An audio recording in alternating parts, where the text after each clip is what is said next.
que eu aprendi no conteúdo da unidade 5. Lembrando que na próxima semana nós vamos trabalhar revisão do assunto que trabalhamos na unidade 5, cada dia um capítulo, um tema, para que a gente vá fixando o conteúdo e não tenha dúvidas, ok? Então, na partir da semana que vem, nós vamos trabalhar a revisão dessa mesma unidade, desses conteúdos, e também vamos exercitar no livro complementar, tá bem? Então, lá o que eu aprendi com a unidade 5? Eu aprendi sobre as unidades de medida de massa e capacidade. Então, vamos retomar.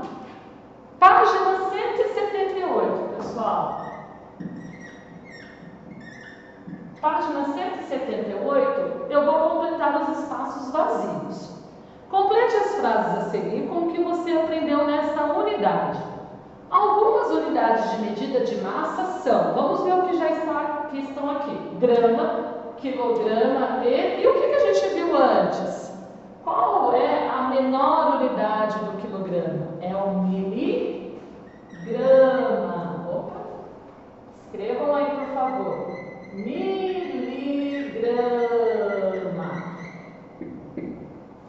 E também, qual é a maior unidade de medida da massa? Qual é? É a tonelada.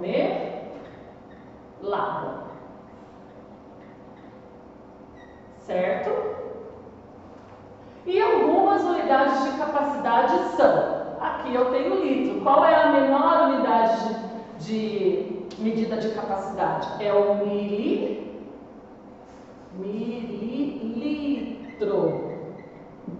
que é o ml. Ok, pessoal? Essas unidades de medida se relacionam da seguinte forma. Então, vamos completar. mg é a sigla da miligrama. Quantos miligramas vão formar uma grama? 1000 miligramas. O próprio nome diz, 1000 gramas. Então, é 1000 mg. A cada 1000 miligramas, eu vou ter um G, que é um grama. 1000 gramas vão formar quantos kg? 1000 gramas vão formar 1 quilograma. 1000 quilogramas vão dar o valor de 1 tonelada. E aí, quantos mililitros vai se relacionar ao litro? A cada 1000 mililitros, eu tenho 1 litro. Tudo bem, pessoal? Então, aqui, as referências, elas se relacionam.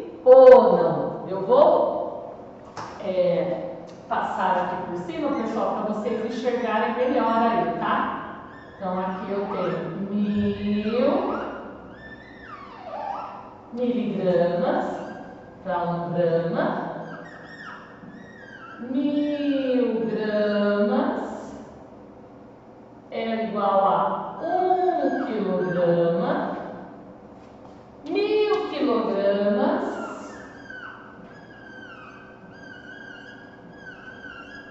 é igual a 1 tonelada e 1000 mililitros relacionando-se a 1 litro. Tá bem? Outra coisa que nós aprendemos nessa unidade também são os poliedros, prismas e pirâmides. E lá a gente, nesse capítulo do que eu aprendi, ele pede para que a gente escreva o nome desses prismas e dessas pirâmides. Para eu fazer a separação do que é prisma e o que é pirâmide, pessoal, eu só tenho uma base em cada uma das formações. Então, aqui eu tenho pirâmide, aqui eu tenho pirâmide, aqui eu tenho pirâmide, aqui eu tenho uma pirâmide, ok? Então, vamos lá. Alguns poliedros podem ser classificados como prismas e pirâmides. Escreva o nome dos poliedros a seguir. Olha só, pessoal, aqui eu tenho bases, arestas e faces também. Aqui eu tenho o exemplo de um prisma. Vamos contar quantos vértices ele possui aqui de base. 1, 2, 3. Prisma de base triangular.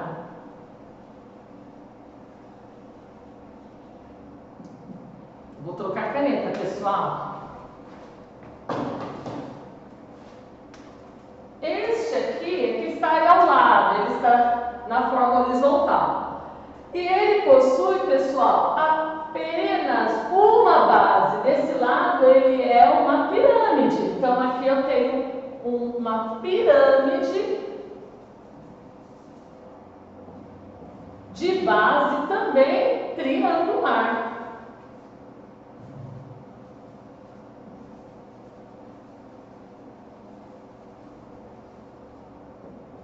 Agora, na página 179, pessoal, eu tenho novamente uma base aqui, duas bases aqui. Então, aqui eu tenho uma pirâmide de base, vamos contar? 1, 2, 3, 4, 5 de base pentagonal.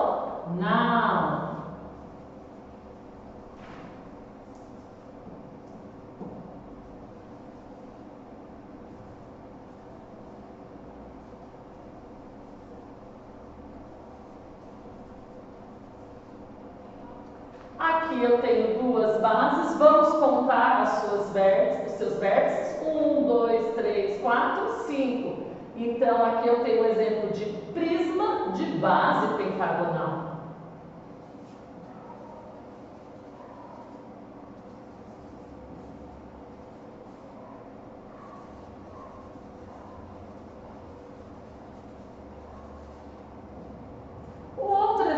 Pessoal, eu tenho aqui uma base, o outro lado é a forma de cone, e aqui duas bases. Então, aqui eu tenho um exemplo de pirâmide e aqui de prisma. Agora, vamos contar os vértices da sua base. 1, 2, 3, 4. Então, aqui eu tenho um exemplo de uma pirâmide de base quadrangular.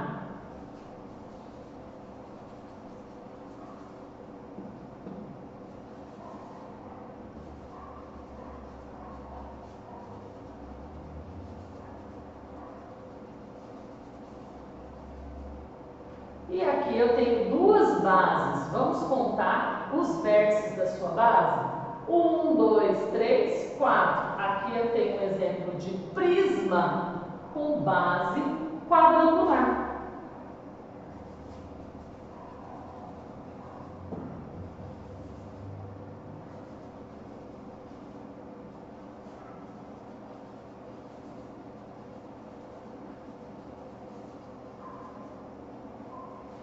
Aqui também, pessoal, eu tenho um lado base e um lado cone. E aqui, dois lados base. Eu tenho um exemplo de pirâmide e um exemplo de prisma. Vamos contar nesta pirâmide os vértices da sua base. 1, 2, 3, 4, 5, 6. Então, aqui eu tenho um exemplo de pirâmide de base hexagonal.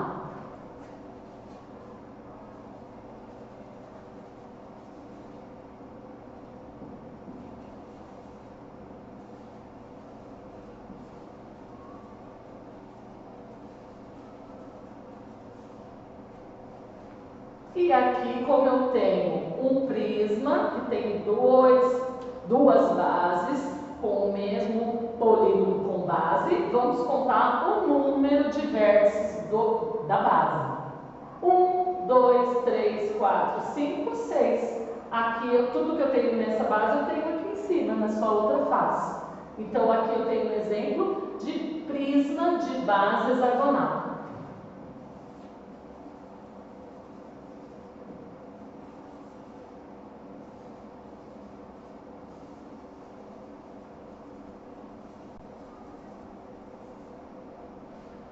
Certo, pessoal?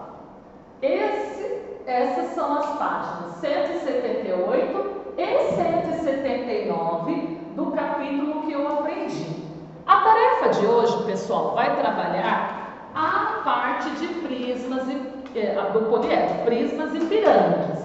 E aí vocês precisam ter os sólidos recortadinhos e coladinhos para a gente poder desenvolver o exercício. Vamos lá na página 177 para a professora explicar. Utilize os sólidos geométricos que você construiu para preencher os quadros a seguir. Primeiro nós vamos estar estudando os prismas, tá? E ele vai falar lá, um prisma de base triangular. Seria esse, pessoal. Ele fala, o número de faces. Faces são essas partes. Vamos contar quantos ele tem? 1, 2, 3, 4, 5 faces. Aí eu vou lá no quadro, coloco o número 5. 1, 2, 3, 4, 5. Ele quer saber o número de arestas. Arestas são essas partes que o compõem. Vamos contar? 1, 2, 3, 4, 5, 6, 7, 8, 9. 9 arestas. E eu também os números de vértices. Os vértices são quais? Onde liga uma aresta ou outra. Vamos contar? 1, 2, 3, 4, 5, 6. Eu coloco lá 6 vértices, ok? E daí eu vou partir para o prisma quadrangular, que é esse aqui, ó, que parece um tijolinho, ó. A mesma coisa, número de faces. Vamos contar o número das faces? 1, 2, 3, 4, 5, 6. 6 faces. Agora ele quer saber o número de arestas, que são as estruturas do prisma. Olha, vamos começar por aqui. 1, 2, 3, 4, 5, 6, 7, 8, 9, 10, 11, 12, que está do lado de dentro. 12 arestas. E aí eu vou precisar saber o número de vértices. Vértices eu vou ter nas bases, ok? 1, 2, 3, 4. E aí eu tenho esses cantinhos. 5, 6, 7, 8.